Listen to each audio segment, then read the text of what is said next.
Right, hey guys, how are we doing? Back another video from Next Taku, and today we are checking out the most broken anime beatdowns. Let's get into it.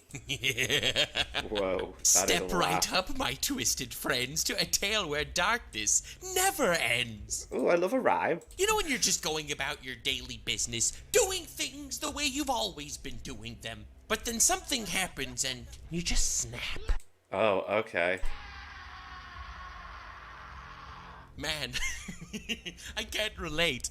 Not even a little. I feel like my life has been a Joker arc. But then I remember a time before it all happened. One day you're playing Genshin Impact and nothing is wrong with the world, and then you're immediately being carted off to prison for an act you did not commit. My God. Maybe it's something that happened in your life, a humiliation you faced, a betrayal, or a backstab you might have received. What is it that pushed you over the edge to make you who you are now? What was that one focal point, that tendon that snapped, that changed everything? It only takes one bad day. These characters, once heroes, now lost in despair, Oh, mate. became creatures of nightmares, a chilling affair. In the twisted realm where anime characters roam, beware their wrath, for they'll never find their way home. Ooh, Ladies and gentlemen, what an today on intro. this lovely channel where we don't talk about things that affect our own mental status at all, or talk about our own journeys deeper and deeper into the abyss, today has absolutely nothing to do with me going mask off in my content and getting cancelled on Twitter. No. You see, today is a completely subjective look at anime characters that went through their Joker arcs. If you look at the actual terminology This is of cool. a Joker arc, it's when someone becomes a menace to society, possibly due to an inconvenience. It is a reference to the Joker, obviously, because, you know, the Joker, it's not about the money. Yeah. It's about sending the message. So today we are going to be talking about anime characters who, well, they were doing their own thing. They were these, you know, nice, genuine, kind, moral, upstanding citizens. And then all it takes is a book with a power to just drop Nice into members you. of society, much like I used to be. And then something happened. Something changed. Some darkness encroached. So my friends, as you shiver and shake, remember these tales for sanity's sake. For when anime's darlings descend from their stage, rampage and chaos shall be their only wage. This has been such a cool intro. Today we are talking about the biggest Joker arcs in anime. In the realm of psychic might, a young boy walks, unassuming and timid, his powers locked. Oh, okay, we got Mob Psycho. Cool, yeah. But beneath the storm brewing deep within his soul, for Mob the Esper shall unleash the untold. Eventually. Oh my god, yeah, when it gets to the end of season 3. Wow. The first Joker arc that I really wanted to Oh yeah, that's happening. talk about today is one that hits you on a personal and relatively relatable level. It is the story of a man named Mob from Mob Psycho 100. An underrated Such a good anime. My god. 3 seasons. Just watch it. classic, if I do say so myself. Mob grew up as a very unordinary child. He was someone who always had these incredible untapped psychic abilities that he could somewhat control but didn't really know how to very well, and most of all, he didn't want them. He was different because of them. He was this scrawny kid who could do everything in the world with psychic powers except for make friends. Which I know it sounds corny as all heck, but if you follow in the footsteps of One, the writer of both One Punch Man and Mob Psycho, he very much likes telling the story of how power is not what it's perceived as. Yeah, you have a character definitely. like Mob who's all powerful, but really, does that matter when you can't make a friend, when you can't talk to a girl, when you're someone that looks at yourself? You just feel lonely. Yeah, he doesn't want it. And that's what breaks him, because it's learning to accept that it's part of you and adapting around it. Like, that's what I like Like about you're it. a failure, and the only reason why You can't just keep pushing it down. you have any semblance of success is because you were born with these powers instead of actually working on becoming someone great. The story of Mob Psycho is that tale of someone becoming someone he himself is proud of, and it has nothing to do with his actual psychic abilities. I love the body improvement group, or whatever they're called. They're so just upbeat and lovely. Oh, which is just a really, really well thought out way of talking about growth from a character perspective. But this isn't a character analysis. This isn't talking about a man who grows up and becomes someone relatively respected, becoming somewhat of a better person. No, no, no. This is a video talking about the absolutely depraved, the darkest corner of a man's heart, when the man finally snaps and enters his Joker arc. As I wish I could say never happened to me. Definitely subscribe for relatable Joker arc content. If this video hits 20,000 likes, I'll do Joker arcs part 2. This is just one of my favorite archetypes in anime, and I'm happy to talk about it in detail. In Mob Psycho... Well, so it is always interesting to go into the psychology of, like, what makes a person actually snap. And anime does such a good a very good visual representation of showing it, you know? Season 2, which is peak fiction, by the way. Season 3 is great.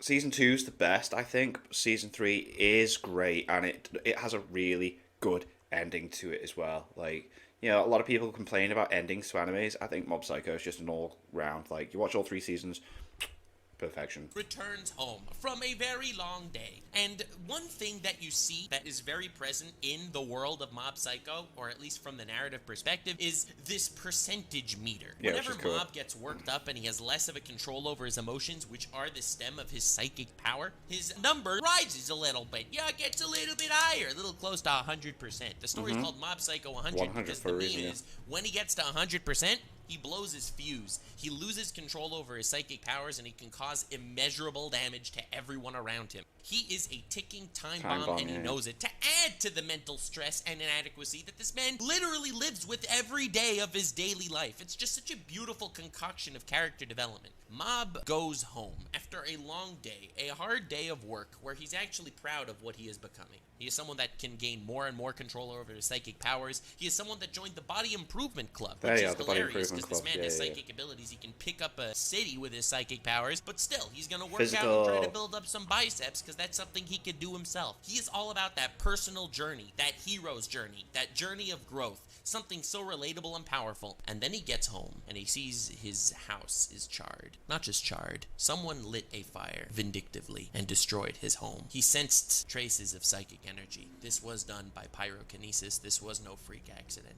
Mate, oh. Suddenly, a man who always lived by the Thorfinn mantra of having no enemies had enemies.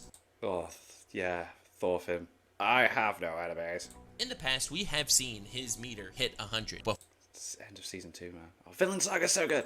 When he got in... I've watched quite a lot of anime this last, year and a bit. A fight where the enemy just wouldn't... Amazing how much time you have when you're single. back down, and he, being the pacifist that he is, would try his best not to raise a finger. Eventually, his meter would hit 100, he would lose control, and he would obliterate his opponent. This time, that did not happen. Mob Psycho's Joker arc is, in my opinion, so powerful because it goes against everything that he is trying to be. He tries to be better, he tries to have better control, and he tries not to be someone that engages in fights. I don't want to make you cry on the first Joker arc of Mob Psycho, but his Joker arc goes against every fiber of the person he is trying to become. When he goes home, he sees his house in ashes, and he believes his family to be dead, with fake corpses placed there so that he can be fooled, and so that someone could really egg him on. Well, egged on he became. Mate, his meter hits 100% and keeps going. The number keeps rising, and eventually it breaks, it shatters, and it hits question mark numbers. This is the Joker arc for my boy Mob from Mob Psycho. I don't want to get too heavy-handed on the very first entry of the video, but unfortunately, I really wanted to. I wanted to talk about a Joker arc that goes against the very fundamental being that is Mob and the person he is trying to become, and when he reaches that level, he knows that he has failed in being the person he wanted to be, but he doesn't care.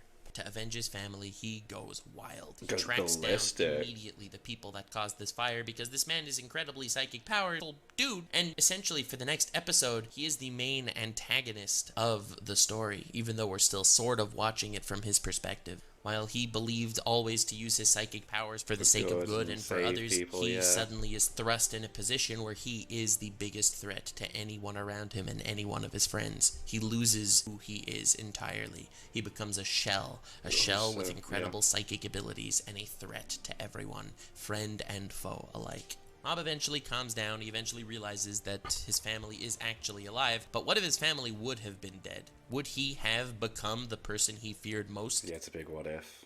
Well, that is the existential question left to us in Mob Psycho 100 Season 2 as the story becomes a war for survival. Great show, by the way, in case I didn't mention. This is a bit of a somber joke. Oh, Attack on Titan. Oh. So you mean if I go over there and kill all our enemies, we can be free? For art. And the reason is because I like having an overarching point in my videos. They will each have another facet or semblance of what a Joker arc is and why it is such an impactful scene in anime. I really wanted to start off with one coming from an emotional core, and I will end off with one from an even higher level of emotion. Whoa. In the shadowed streets of Victorian despair, where terror thrived with a morbid flair, there, lurking a figure, a killer unseen, Jack the Ripper. Are we doing... No, we'll The wait. Nightmare Machine. Records of Ragnarok. That's what I was about to say. Records of Ragnarok. Okay. Potentially one of the coolest settings for an anime battle royale of all time. And Jack the Ripper. And you know what? I enjoy the anime. I've got some episodes to watch. You've reminded me. Thanks, Nox. For one of the fighters for the sake of humanity does not disappoint even a little bit. To fill you in a little bit on the setting before we dive into Jack's character and Joker arc, which made him such an iconic character, let's be real, Ragnarok is an event thrown by the gods. The gods decided humanity is cringe. They saw Twitter. They saw the people watching Genshin Impact. They found out about VTubers, and they were like, gamers, it's time to wipe out humanity. These guys went way too far. The They've gone too far, stood up yeah. and were like, yo, let's call Give 'em a Ragnarok a chance. tournament where you take, 11 humans versus 11 gods, and whoever wins, best of 11, they win, and humanity either survives or gets wiped out. And the gods are like, you know what? Just because you're an audacious biatch, we are going to listen to you because I want to beat up some humans. Then all of a sudden, the tournament starts where humans from throughout history are chosen as these epic warriors to face off against the god. And then to give the humans like a level, what do you call it? Like even leveling plane or whatever the freaking hell you call it, because obviously it's a god, they could just wipe you out straight away. The Valkyries become like their weapons or part of their armor or something to like help balance the scales on how that works. For the sake of humanity. Now, most of the humans selected by the Valkyries to fight are these incredibly noble forces that are just fighting on behalf of I thought it was really weird because isn't it? It's Jack the Ripper versus Thor, isn't it? humanity and putting their absolute life and soul on the line for the sake of their children. You have a fight with Adam versus Zeus, which will forever be one of the most iconic battles of all time. Where Adam will forever be cemented as one of the most inspiring anime characters. And goddamn, if you haven't watched this show, that one scene, and you know the one I'm talking about, I'm not going to spoil it for you right now, don't worry. That one scene with Adam versus Zeus is worth the entire show. And then, in the fourth round, the Valkyries select a very interesting human as a representative of humanity. Jack the Ripper. Yeah. I was very confused, but I was like, oh, Hercules. Gods, really kind. Right, not Thor, because Thor's like a demigod, isn't he? So like Hercules. Thor has that other fight though. So yeah, Hercules, right. So I was like, well, big deal. Dude, a very noble soul versus Jack the Ripper on behalf of saving humanity. And this dude's a serial killer who basically is renowned for history as a dude who killed whores in alleys. Yeah, this is who's representing the humans right now. All of humanity is watching this epic battle, and they are torn whether they even want to root for Jack or not. Because he's so bad. It's like, wait. So, right, we do technically want him to win, but he's a scummy man. Like, I don't know. Noble guy, and genuinely would want the humans to live too. It's a fight to the death, and there is no possible happy ending for humanity here. As the fight goes on, because ultimately Record of Ragnarok is all about these incredible battles, but even more than that, it's just an incredibly powerful insight into many different characters from a perspective that you wouldn't expect to see. And this one was of Jack the Ripper. Jack, as a child, had quite a difficult upbringing. As a kid, his mom was a whore, and she found some... Yeah, they do a really good job of, like, explaining backstories for, like, both gods and humans within the show as well. Dude, some nice, sweet, nice, kind, wholesome fellow that decided that he loved her. Which is very awesome, I guess, right? For her, sure. She can get out of that very difficult line of work, especially at that era. But he promised that he would forever love her, and she was very excited. She was going to end up marrying him. She had dreams, she had hopes, and eventually, all that came crashing down. Because this guy, he didn't care. He could promise her the world because it's a promise he didn't need to keep. He's British, and British people are kind of evil. What? Is this where my Joker arc starts now? I snap because you just... Nox, come on.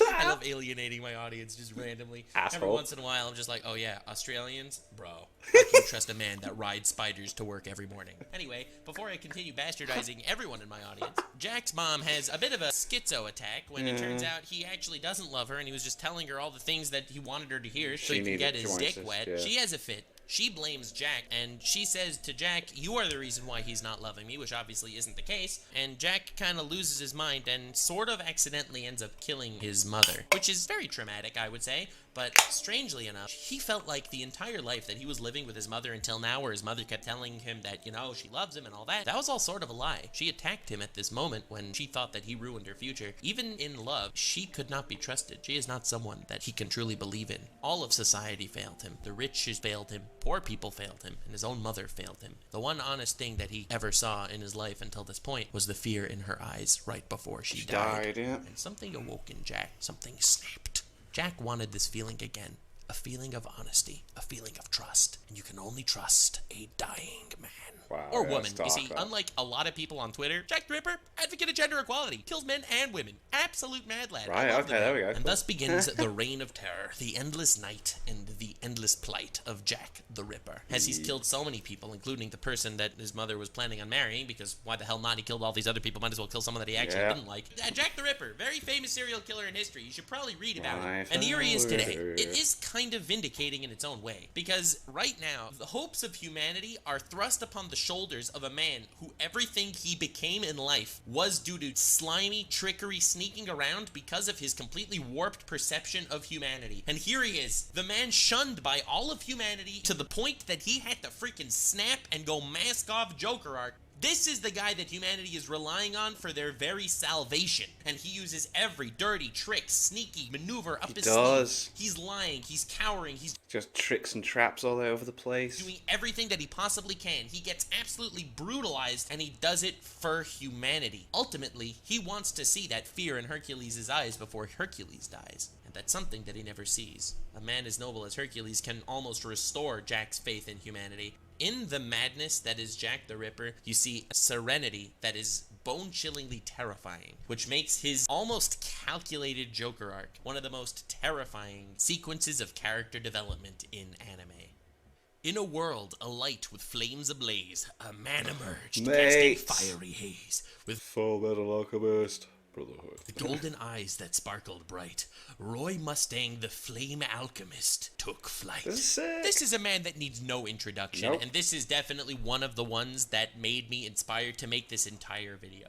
As much as I like a Joker arc where the man kind of snaps because society is cringe, or because someone else is cringe, or because someone else is unfair, very seldom do you see a Joker arc that makes you smile ear to ear because the vengeance that this man is about to carry out is ultimately so justified, and if you would be in his boots with his gloves, you can only wish that you would have the pleasure of doing the same. Not to spoil too much, but there are these people in that ended up killing a very, very close friend of Roy Mustang. Roy Mustang's character arc throughout the entire story is essentially trying to track them down. That and becoming king of the pirates. Mustang is an incredibly powerful and proficient political soldier. He is someone that is incredibly strong throughout his entire duty, and he is the beacon of ambition in the entire tale of Furumeto which is the only correct way to pronounce that anime, by the way. Now, the reason why this is so iconic, to build up some backstory aside from the fact that his best friend was killed by these people, we have to understand who Roy is. Roy is a man who always stood out as the person telling the main character, Edward, do not go crazy. Don't have a Joker arc. Keep your mask on. I understand this personal shit's happened to you, but suck it up, boy. This is the man that always told Ed not to get personally involved. And this is the man that had the most bone-chilling fight ever. He's up against these homunculi, these creatures that cannot die. They are borderline immortal. No matter they just keep healing. They just keep regenerating. They do not go down. How much damage, how many bullets, how many rounds, how many machine gun fires, how many swords you are impaling them with, they do not fall. They do not falter. First, he runs into lust, and we have not seen a homunculus die through the course of this show. They are revered as immortal. Even people with immortality have their limits. Roy is a not happy man. The first time he bumps into Lust, he's kind of pissed at Lust for other things too, like stabbing him through the abdomen. So after he sears his own wound closed and engraves the circle for the transmutation that he needs to cast his fire powers in his own hand, he takes the lighter from a man that he thought she killed. He walks up to her and says, "Let's see what gives out first, my life or yours." And he toasts her. He fries her. I feel like the entire "hey, who let him cook" meme was made for Mustang. He obliterates her and shreds her into ash. Her screams are still heard in my ears now, and I couldn't help but not feel bad for her at all. And that's not even the Joker arc. The full Joker arc is when he goes up against Envy. Envy makes a big mistake, and that is, Envy is very envious of humans, when humans are actually kind of horrible sometimes. Envy taunts every human that he sees because he feels like, oh, I'll put him off his rocker, I'll piss him off a little bit, he won't be able to think clearly, and then I'll have an edge in the fight. Envy makes a very big mistake. He tries to taunt Mustang by saying, "Oh, I'm the one that killed your friend." Oh, was that a big mistake? And thus, the mask falls off. Mustang's response to this taunting is, "How does it feel when the fluid in your eyes boil?" and blows Envy's eyes out, and then continues to chase Envy around, shredding him again and again and again with these incinerating flames. Envy is crying, Envy is begging, he turns into this little maggot version of himself, and he's begging and pleading for him to stop, to just let him die. Either stop or start, don't let me regenerate, just to obliterate me again. Mustang loses sight of who he is and what he wants, because at this very moment, this Joker arc is who he has become. He is the very instrument of destruction he needs to be to avenge his comrade. This is the cool and complacent character that throughout the entire show is telling Ed to calm down. This is the character who truly has a strong sense of justice and will go against the law and the government to save people that he thinks deserves to be saved. But this is someone that lost a friend, and someone that will do anything he possibly can to avenge him. Eventually, long story short, Envy kills himself to avoid the suffering and humiliation by being obliterated by the lesser being Mustang. What's so terrifying about this scene is, even though it's completely justified and it's a completely brilliant arc for Mustang, a beautiful final battle that he has with a homunculus, finally putting closure on this story of how his friend was brutally murdered, the fact that it genuinely felt good to watch him torture Envy. I think the scariest part was we don't recognize who Roy Mustang is at that moment. He is not the Roy Mustang that we knew the entire show. He is one of the most iconic characters because of his highs and his lows. Because of how he can always keep his cool, but how he can just completely lose it. We go from rooting for Roy Mustang as he maliciously obliterates Envy to suddenly questioning if this is the Roy Mustang we've watched this entire time. And by extension, we get a reflection of ourselves, and we ask who we are too, and what we would do in his position. We ask ourselves if this would also be the precipice of our own Joker arcs. Oh, okay. Alright, we're getting some Naruto. Cool. Under the weight of loneliness and pain, he yearned for acceptance through pouring rain. With a whirlwind of energy, his spirit unfurled. Naruto, the Jinchuriki, changing the world. Naruto is a character that I would say has Joker arcs relatively frequently, and that's because he has a crazy demon fox spirit inside him that whenever he basically loses control of his emotions, the fox can take over and go completely hog wild. And I think it would be criminal not to include my boy on this list, because quite frankly, I feel like this paved the way for the entire inner demon Joker archetype that follows the story because of how impactful the scenes that Naruto actually loses it is. So I'm going to make this a bit of a more broad discussion on power scaling in general, because I think that this is something that Naruto does right that a lot of shows do not. So in the epic clash of Naruto versus Pain, oh yeah, let's go, which will forever be one of the most impactful and incredible fights in anime, second best in all of Naruto, by the way, Naruto shows up Rock Lee. My guy versus Madara is incredible. in one of the coolest anime entrances ever. He fights Pain. He's doing really well. Eventually, he gets slapped. He gets beaten. He's weathered. He's on the ground with a spike speared between his two hands. And he has finally and ultimately failed the Leaf Village. He is about to get captured. He is about to get sacrificed. And basically, the world is not going to be in a very good shape. The world might look like the Leaf Village does very soon, which is very bad. Whole goddamn city got turned into a crater by this man just waving his hands, and that was epic foreshadowing for what would happen to the Boruto plot. Oh, don't be like that. Boruto's actually... I'm really enjoying Boruto now. Alright, it's at this point in the fight when Hinata goes and decides she is going to face Pain, and she does a really great job at spectacularly losing to Pain. Yeah, Pain obliterates her. Like, dude, you really gonna do Hinata like that in front of Naruto? What are we watching here? Sneeko? Is this the Sneeko content? Unlike Sneeko, Naruto actually gets upset when his future wife gets railed by another dude, and I think this was the most iconic Naruto. Oh my god. I love it.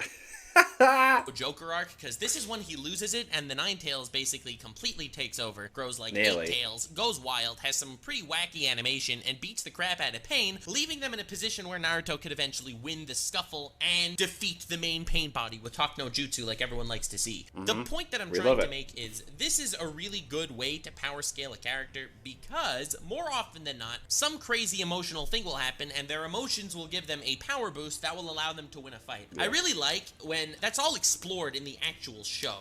I don't like the ass pull power-ups that happen at emotional times and don't really make sense or have been pre-established. I don't know, I'm not looking at anything in particular, but I just finished Demon Slayer Season 3, and every time that a Demon Slayer is losing a fight, they get some crazy Demon Slayer mark and they become 10 times stronger. Like, really, bro? Why has this not been explored in the past? Yeah, I do agree with you on that.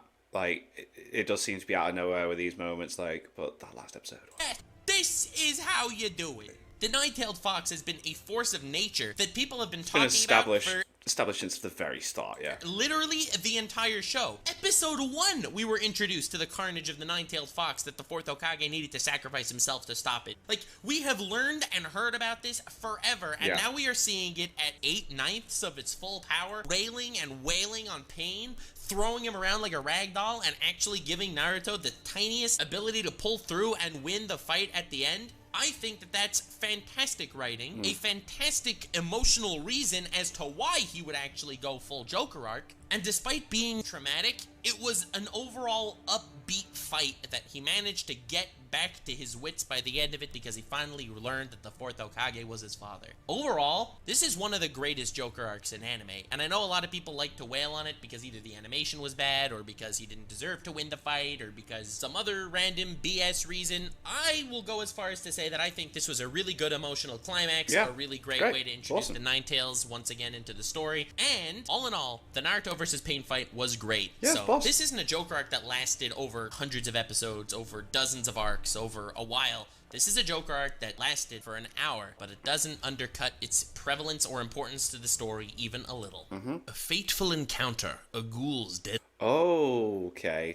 Tokyo Ghoul, though. Oh, this is going to be the torture scene, isn't it? Yeah, it's going to be the torture scene. Bite transformed his life, plunged him into... I agree with this. Yeah, okay, cool. ...to the night, with a hunger for flesh, a struggle to survive. God, season 1 of Tokyo Ghoul was so good. Kaneki walked the line between two lives.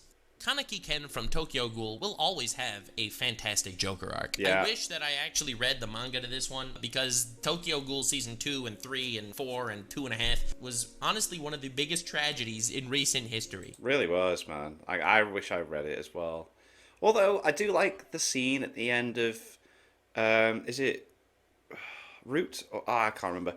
Where Kaneki's carrying his mate that's dead. Like, that's a cool scene. Which did get memed a lot at the time, but other than that, it was naff. I feel like everyone that wrote Tokyo Ghoul collectively drank a Grimace shake immediately before producing Season 2. But from only the glimmer that I've actually seen of the Tokyo Ghoul Joker arc, I am convinced convinced that it's one of the best in anime and deserves an entry about halfway into this video. Scene, yeah, it's God, I'm only halfway incredible. into this video. This is gonna be like an hour long. What do I gotta do? Am I live? What's going on with it? If you're not leaving a like, god damn it, I'm gonna enter my Joker arc. If you're not subscribing for this baby, I'm gonna lose it. Anyway, I'm not even talking about the fact that this dude Kaneki became a ghoul. He went from human to ghoul, which is kind of creepy, I guess. Yeah, however, weird, but, yeah. since he's sort of half ghoul situation and it's weird, he was a little bit in between two worlds. Is he a ghoul or is he a human? And he tries his best to live a life where both sides are kind of a mask, and he is completely flubbing around, losing his identity, not knowing who he is himself, until someone decides to teach him who he is. Introducing Jason, history's scariest hockey player, who captures Kaneki, who ties him down,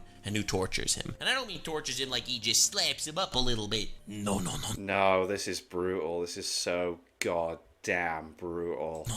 Dude gives him the Florida torture treatment. Takes these massive centipedes that you could only find in like the fields of Ohio and puts them in his ears, and they're burrowing into his flesh, and just horrible torture. Holy crap. And this dude, Jason, bit of a whack job. He always like tries to have the person maintain some sort of sanity. He's always telling him, count 1,000 minus 9. And then 991 minus 9. Just count in minus 9s to help keep your brain alive while I completely torture you and make you wish you were all sorts of dead.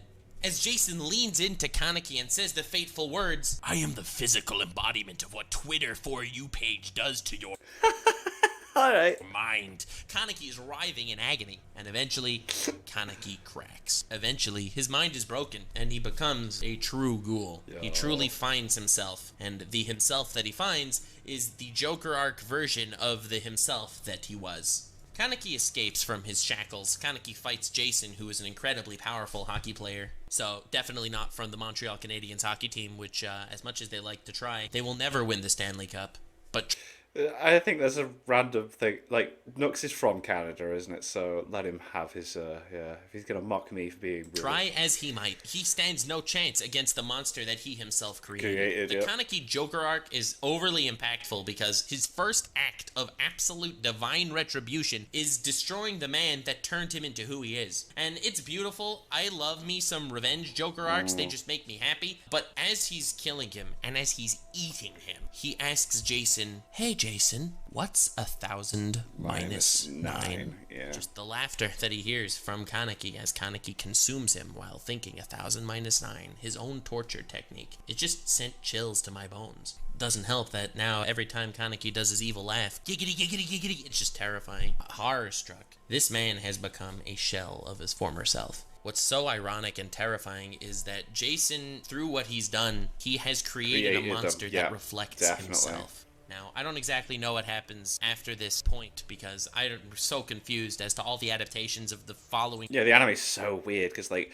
what was it? Season 2 was completely made up, but then Season 3 carried on from the manga, but it just didn't carry on from the actual Season 2 that they created, so you had to read the manga to understand what was actually happening in Season 3. I was just like, no, I'm done. Seasons in the anime. I imagine Kaneki found himself in a Romanian prison and is awaiting some sort of penalty for his crimes.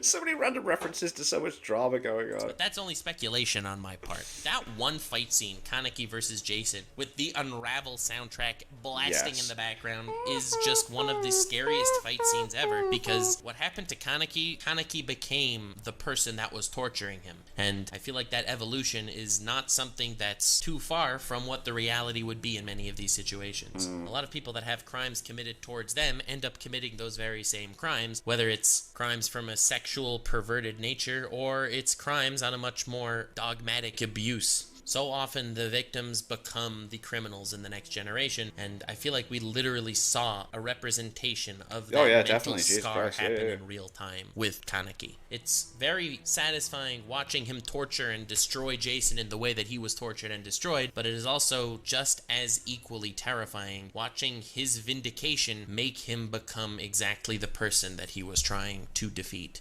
And speaking of feet, the hentai for feet in Tokyo Ghoul specifically. Like, there's a lot of foot-eating hentai, and there is literally no other video in the world that I could have possibly made that would have a segue that I could tell you that I know about it, and I am ashamed that I know about it. But this is the one time I'm gonna have the ability to make that segue, and I am not gonna just let that pass up, okay? I'm so glad the editor didn't look for that. And if I saw the Toka foot hentai, then you need to know that it exists too, god damn it! A transformation unleashed. Oh my god, Hunter x Hunter when Gon goes absolutely mental finding out about Kite. Let's go. A price to pay. His innocence shattered as shadows held sway. Yet even in darkness, his heart held a spark. Gon's unwavering spirit pierced through the dark. Gon is a character that through the entirety of Hunter x Hunter always looked at the world with a glass half full personality. So smiley, bubbly, wanting to go on adventures. Let's do it. Oh my god, let's get stronger. Let's go find my dad. Yay! And then Something I cannot relate to at all because I am a dogmatic, imperialistic realist, and I believe that it's not half full, nor is it half empty. It is just a question devised by idiots to make you feel like they're putting you in a box. And I am not in a box. I am leagues beyond what they can even conceive. Glass half full, glass half empty. I don't need to give it a label. Anyway, lost myself for a second there. Wow. The point I'm trying to make is totally because I am a normal, sane individual and a YouTuber that you should all love and respect and not at all take anything I say to heart because I am a YouTuber and YouTubers are all liars. Now, Gon is a character that his father abandoned at the beginning, and despite all that, the label he was given by idiots is the glass half full type of personality. He's the type of guy that wanders around and sees the best in everything, even when everything around him is in absolute and complete disarray. The fact that this man could walk into the Zoldyck household where his best friend Killua is getting abused daily, and he's just like, oh man, oh gee willikers, man, this place is wholesome as heck. Yeah, anyone that could have that mindset after going through the freaking Zoldyck arc, goddamn man, you got balls that I love and respect.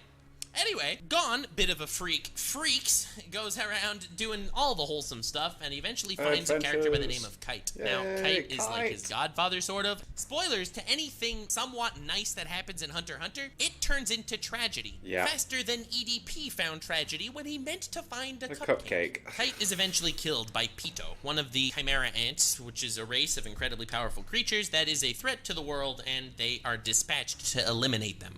Yeah, I loved this. Like, we as an audience know Kite's dead, but Gon doesn't.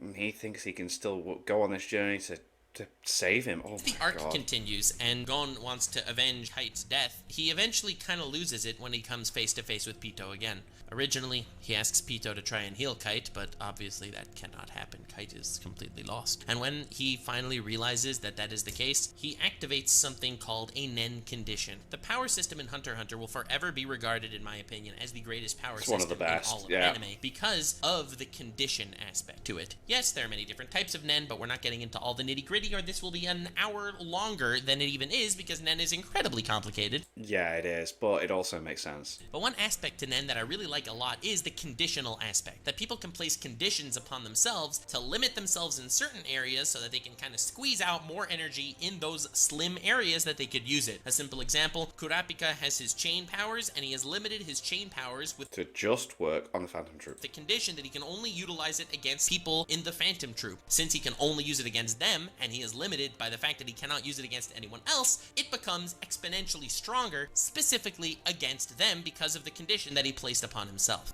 The condition Gon places, because he would give his entire life to see this revenge through, is that he will be forever an invalid, to just drain every ounce of power that he has right now. He ages he enters rapidly. Adult form Gon, which I think is a very fitting way to show you that this is Gon at his prime, because Gon will never reach his prime once this condition is carried out, and he produces one of the most gobsmackingly terrifying smackdowns I've this ever beatdown seen. is He insane. obliterates people. He turns her into ash and rubble on the ground. This is a character that has not taken an L yet. Kite is known as one of the most fearsome hunters. Yeah, she is something to fear within the whole world of Hunter x Hunter, and Gon is just slapping around like a rag doll. He even loses an arm and then just uses the arm to, like, keep fighting. He's an incredibly powerful dude, and he stood absolutely no chance against Pito. It was over in one instant. Pito appeared holding Kite's arm, which was immediately chopped off. Kite knew he didn't have a prayer before the fight even started, and the next scene, Kite's head is resting in her lap because of how little and nothing of a threat he was from her perspective. Now, Pito is not only scared and not only viewing her own death, but she gets obliterated by Gon. It's not even a match. It's not even close. No. It's a massacre. And this is coming from the glass half full label boy, the optimist, the one that went through every piece of his life so far with the glass half full mentality. His dad left him, well, I'll find him. The Hunter exam is cursed as heck and people are dying, well, I'll just not be one of those that die. My friend Killua is being tortured by his family, well, we're gonna go on an adventure. Let's go find him. This is what happens when the facade crumbles. This is what happens when the most wholesome optimist in the world finally gets his hopes dashed. The animation in the scene, the terrifying Something connotations else. to what he...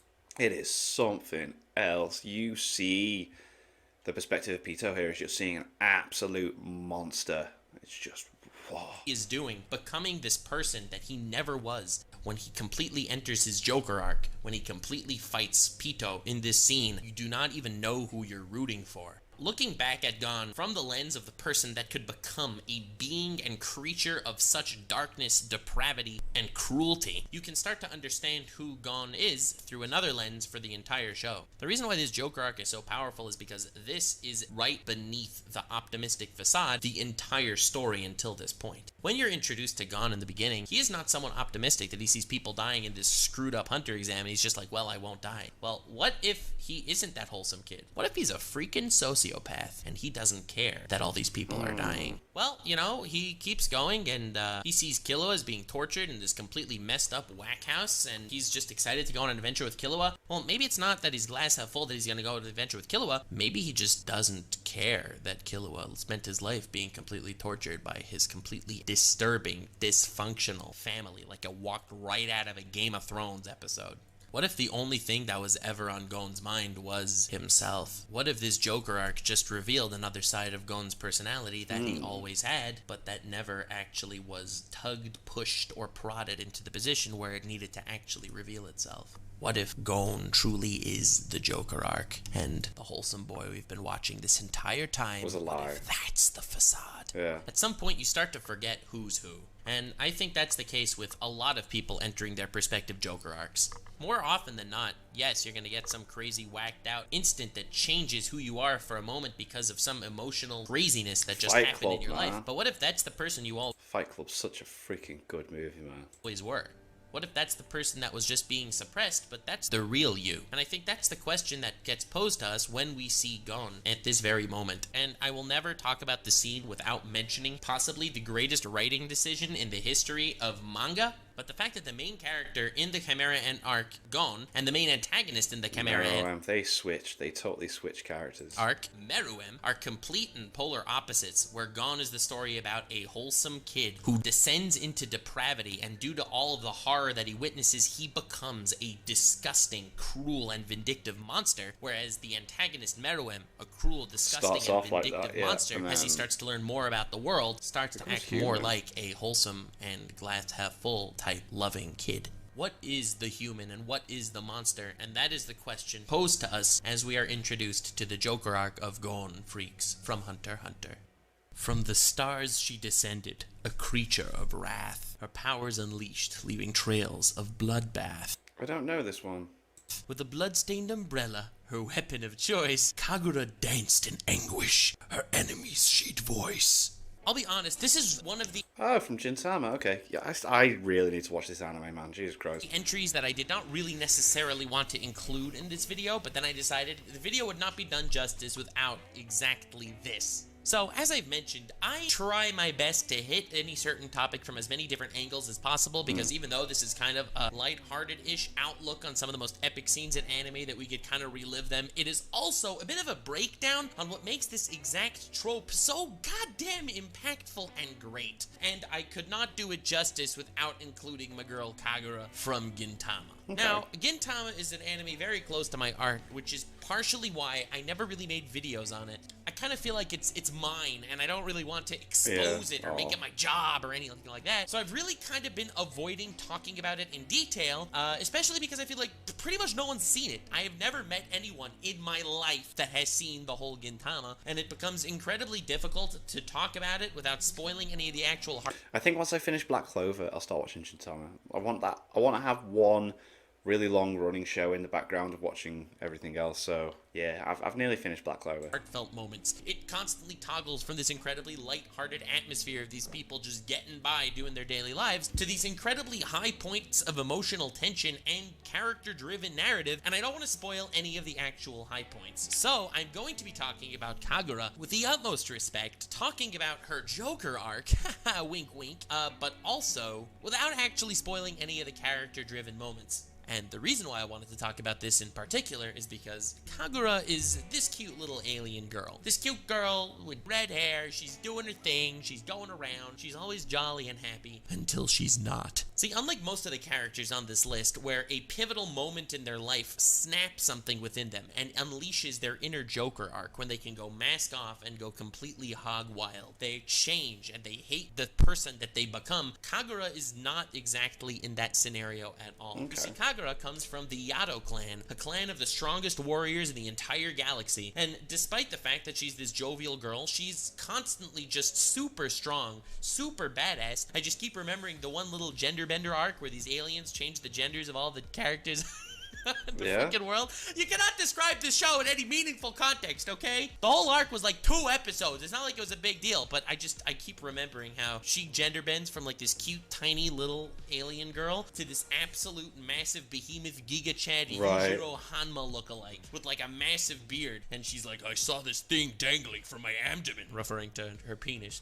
So I ripped it off and flushed it down the toilet. Like, that's her first introduction to her in her gender bend arc. She is a wild character. And the funny thing is, and the reason why I specifically wanted to mention this is because her Joker arc stems from any form of emotional climax or any form of fight that really gets her blood pumping, where she actually unleashes her inner Yato and becomes a clear member of one of the strongest forces in the galaxy. All the fights that she actually gets into is some of the greatest and most wild anime bloodshed you will ever see in your life. Watching this little girl tear her opponent's limb from limb in absolute savagery, so that there's always that looming fear over all of the characters' heads. What if Kagura actually gets mad?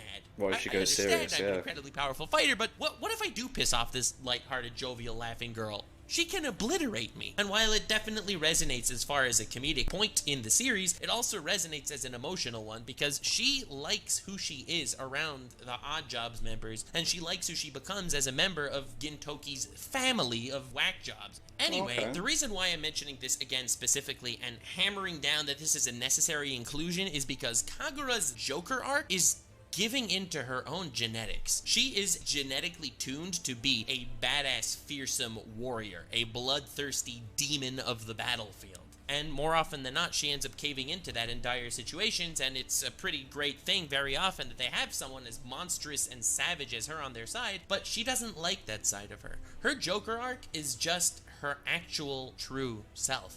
Now, I feel like a lot of us kind of can understand and relate to that to some degree. I feel like, again, she's pertinent to mention here because the Joker arc that a lot of people undergo, it's not only something that changes them, it could also be the themselves that they tried to leave behind. I feel like society is very, very focused on placing boundaries and rules on who you are not allowed to be and on things that you are not allowed to believe. Or some of these rules are self-inflicted, you know? Some people that want to become a certain person even though they are not that person right now. And their default genetic settings are kind of going against the grain, as it were. Either it's someone trying to be religious in a very atheistic setting, or it's someone trying to be an atheist in a very religious setting. Or just anywhere on the political spectrum, any possible thing you could think of, there are a million reasons why you should and shouldn't believe in any of that stuff. And a lot of people, I feel like, have to constantly worry about locking their true selves away in order to be regarded as someone respectable by their peers.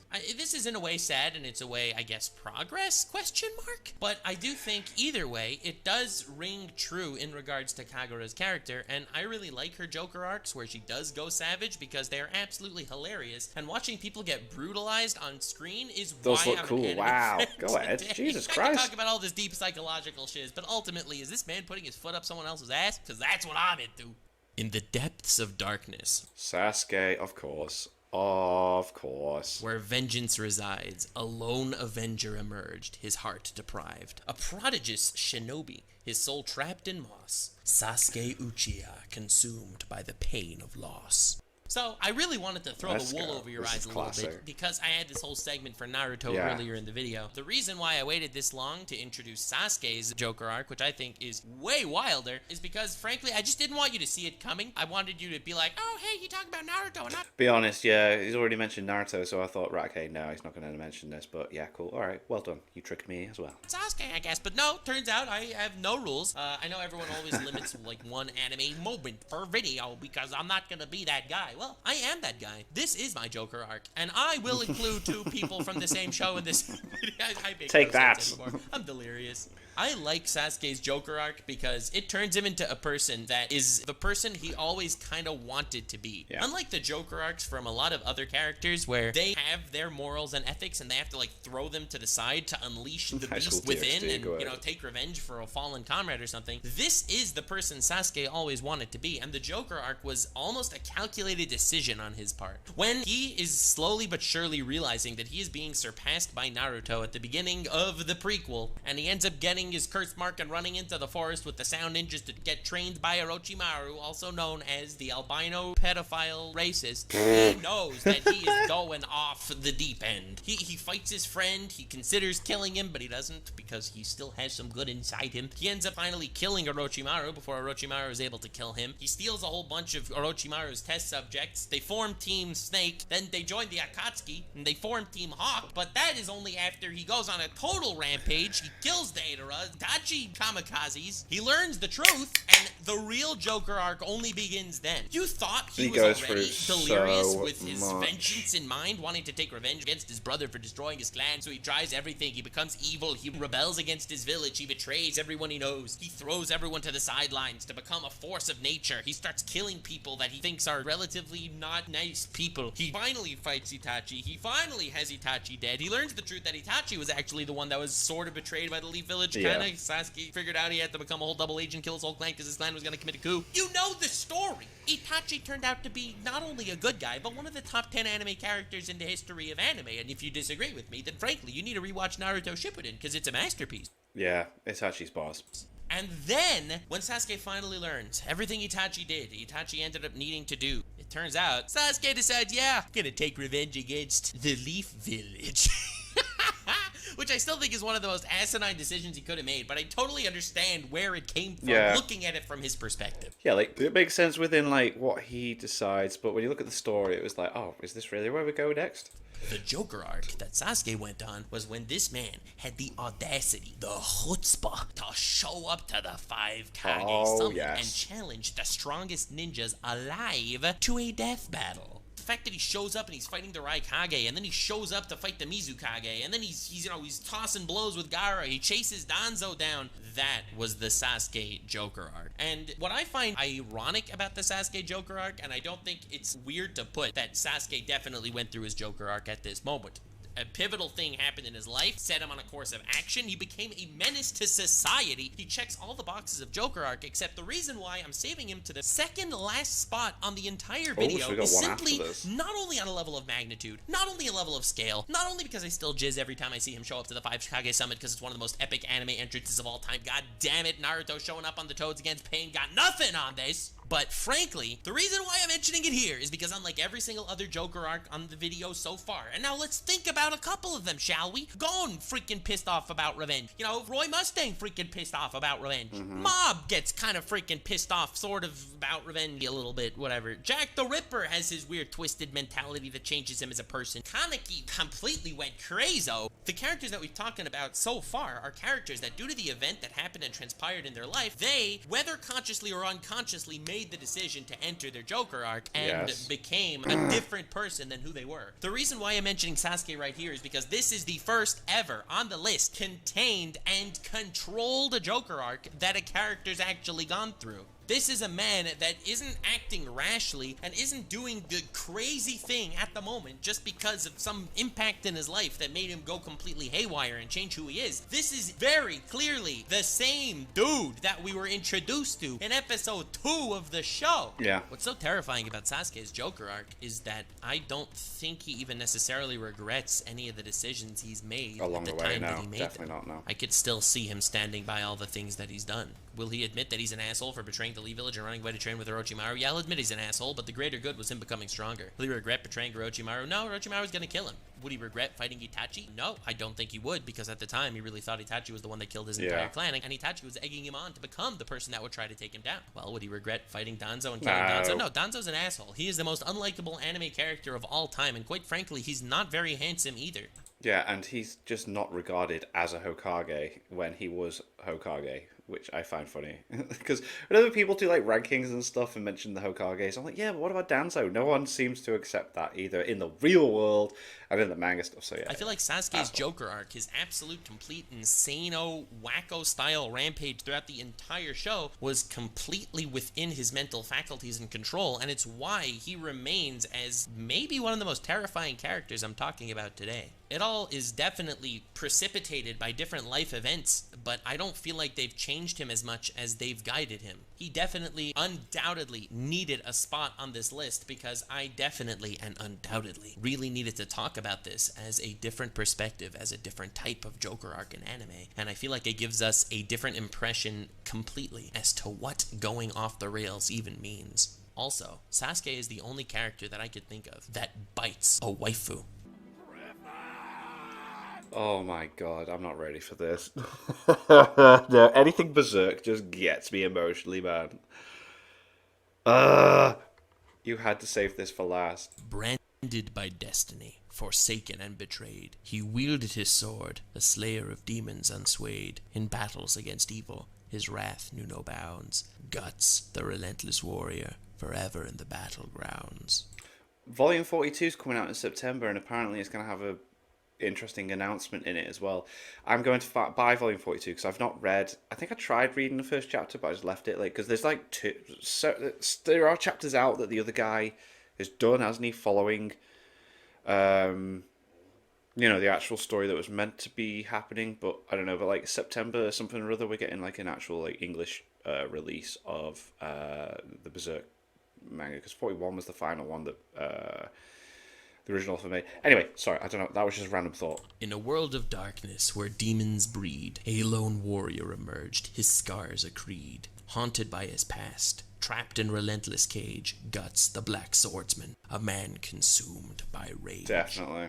I'll be frank with you, I did not want to end this video with Guts. I did that last time, or 2 times ago. Did I end like one of my massive anime projects with Guts, and I really feel like he deserved all that love and respect by getting #1 biggest flex in all of anime on my top 50 biggest flexes in anime list, which you should definitely watch. It was an absolute masterclass banger. It was a great video. And I regret to inform you that I am once again unable to control my fate. Now, I know that I'm not necessarily ranking all these Joker arcs and levels of intensity, just kind of putting them and or sorting them through the video as different styles and flavors of the trope that I love so much, but I feel like none actually contain all the aspects of it that I've mentioned so far, except for Guts. Berserk will forever be probably my favorite manga of all time, and there is no doubt in my mind why that is the case. The duality of Guts and Griffith, what it means to actually be a human, the struggling against your fate, they're all so many powerful, important themes and aspects to what makes humans human, and it becomes one of the most relatable stories of all time. Yeah, I'm not brandished with the mark that I'm being chased by demons trying to, obliterate me and kill me and stuff, unless you can consider the Twitter hordes demons, in which case I and Guts are pretty much the same guy. Oh my god! But anyway, the reason why I put this here so much is because I feel like he embodies the best aspects of every single character's Joker arc until now. Spoilers for Berserk, but at the end of the first major arc in Berserk, The Eclipse, man. The Golden Age arc. Now, you're probably wondering why it's called the Golden Age arc if it's an entire arc of torture, war, and sad backstories. But it's the Golden Age compared to what's about to come. Yeah, What's about to happen is so bad. This traumatic event is the Golden Age. All right, now that we put that into perspective, at the end of the Golden Age arc, Griffith, this dude who's done no wrong in his life, decides that he is going to be the ultimate utilitarianistic capitalist and sacrifice literally everyone he loves. Everyone he knows and loves to the demon gods in order to walk upon their corpses and join the God Hand, because he becomes a socialist and decides to spread the wealth between him and the other creepy, six fat guys and naked women that have also managed to retain this level of godhood. But after Guts basically witnesses every single person he's known and loved and grown attached to for the entire past 25... I hated it so much. Episodes are over 100 chapters. Like, seeing them all go was just so painful. He eventually sees every single one of them die before him, save two. One being Casca, who he is in love with, and he has to watch her get raped by Griffith, his former best friend, with the demon holding his head to watch Griffith do the deed. If Guts was Sneeko, this would be a very different story. But unfortunately for Guts, he is not Sneeko, and he didn't actually like watching that happen at all.